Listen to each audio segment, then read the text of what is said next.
Hi guys, so I'm going to introduce to you what's going to be our next basically assignments over the course of the next several weeks. So it's actually a two-piece thing. You're going to be reading as well as writing. So what you're going to be doing is we're basing it off the I Survived series. So I survived the corona pandemic. So here's your introduction. A primary source is an eyewitness account of an event, a first-hand original source.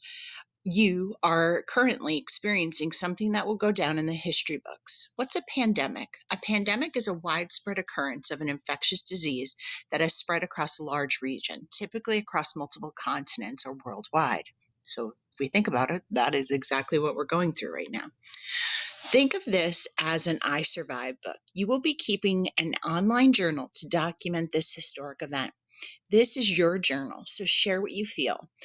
Be as detailed as you can. You're going to include feelings, dialogues, things you notice. You're the author of your own story, and you want the reader to feel as though they're part of it. Don't feel limited to just words. You can draw, doodle, record yourself, or even create a video to document a day in the life of you. Each prompt can be considered a chapter. Each prompt should fill at least one Google slide. I'm going to show you examples. All right. You will be using Google Slides for your online journal. Feel free to change the theme and add your own pictures to your Google Slide journals. So I am asking, try to limit your font size between 14 and 18. We don't want anything too big. And then please make it sure it is something that we can easily read. All right. So what's going to happen is you are actually going to be creating your very own I Survived. So what I'm going to do is I'm going to be giving you different prompts each week. So this is this week's, week 1. So it's a combination of two things, as I said. You're going to be doing reading as well as writing. So my top part here is our reading resource. So I have found Laura Tarshis is actually reading her book, I Survived the Sinking of the Titanic in 1912. So what you're going to be doing is I've given you two links here. This one is for chapters 1 and 2. And this is for chapters 3 and 4 of the I Survived the Sinking of the Titanic. So we're using this for two reasons. We're using this obviously to do some reading and understanding and comprehending, but also just like when we normally read, we have our mentor text that we look back to try to gain ideas from these published writers. And obviously Lauren Tarshis is an expert on this, so why not see what she has? So this week, you're going to be spending Monday, today, you are going to listen to chapters 1 and 2, and then also chapters 3 and 4. As you're listening or reading, you may want to open up this. This is going to take you to a Google form where you're going to answer 5 questions on chapters 1 through 4 of the I Survived the Sinking of the Titanic. Please make sure you submit your work when you're done. Okay, so that should be your Monday. Now, Tuesday and Thursday and even Friday is going to be your writing piece. And I'm going to continue this whole idea for the next several weeks. So on Tuesday and Thursday and Friday, you're going to be working on chapters 1 and 2 of your I Survived. So what I've given you here is chapter 1. So Lauren Tarshis spoke about how you are an eyewitness to history living through this time. So today you'll start to record your thoughts and ideas about this turbulent time in history with the coronavirus pandemic. So what I'm asking you to do is you're going to put your name on slide 1 of your Google slideshow, which I've included. On slide 2 and 3 is going to be your thoughts, reactions, and dealings with the coronavirus for chapter 1. You're going to use the questions below to help guide your thinking. And remember, you're not just limited to words. You can draw, you can doodle, you can use photos, record yourself, do a video. But I do want something, on there that gives me an idea. So here's your questions to focus on. When did you first hear about the coronavirus? What was your reaction when you first heard about it? And did anything change in your daily routine after hearing about it? What did your parents, teachers, and friends say about the coronavirus? So I have done mine, so I can show you my sample. All right, so there's my front cover. And there's my little chapter 1 screen, and I attached some pictures.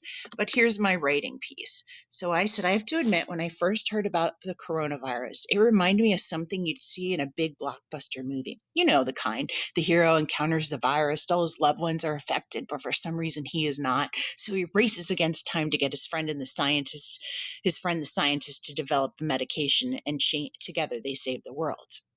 So think we all can imagine those movies, right? So, however, the coronavirus became scary very quickly. I watched it spread across China and then Italy.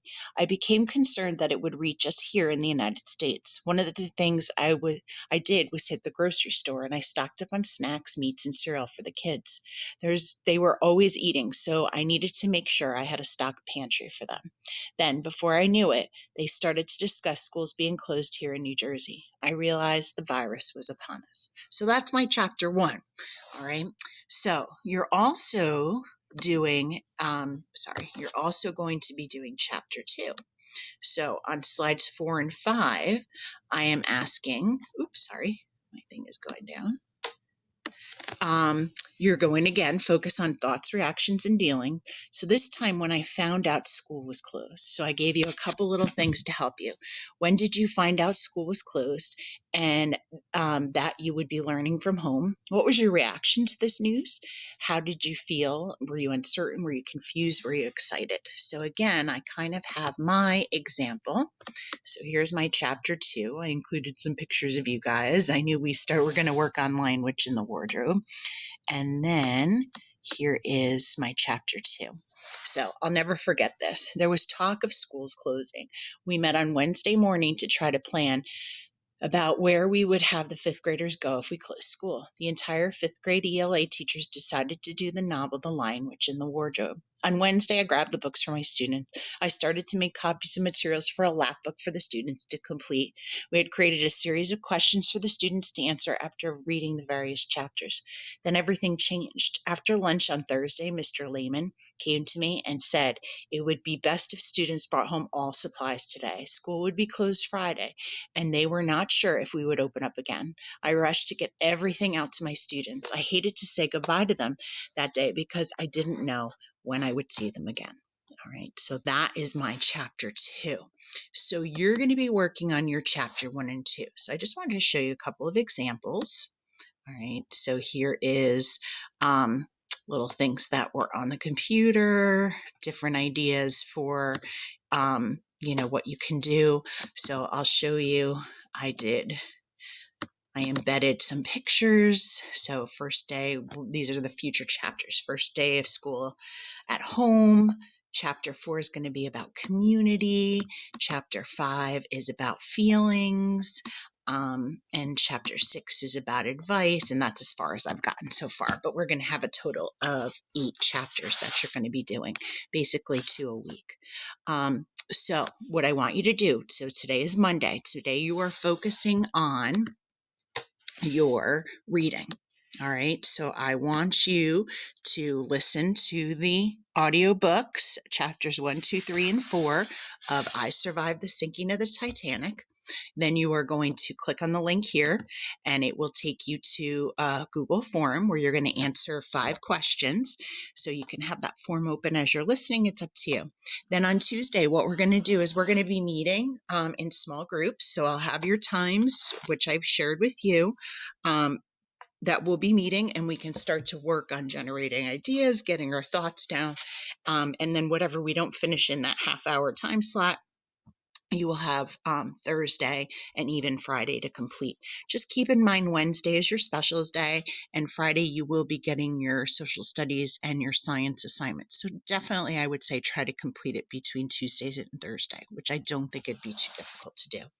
All right, my friends, welcome back to school. Bye.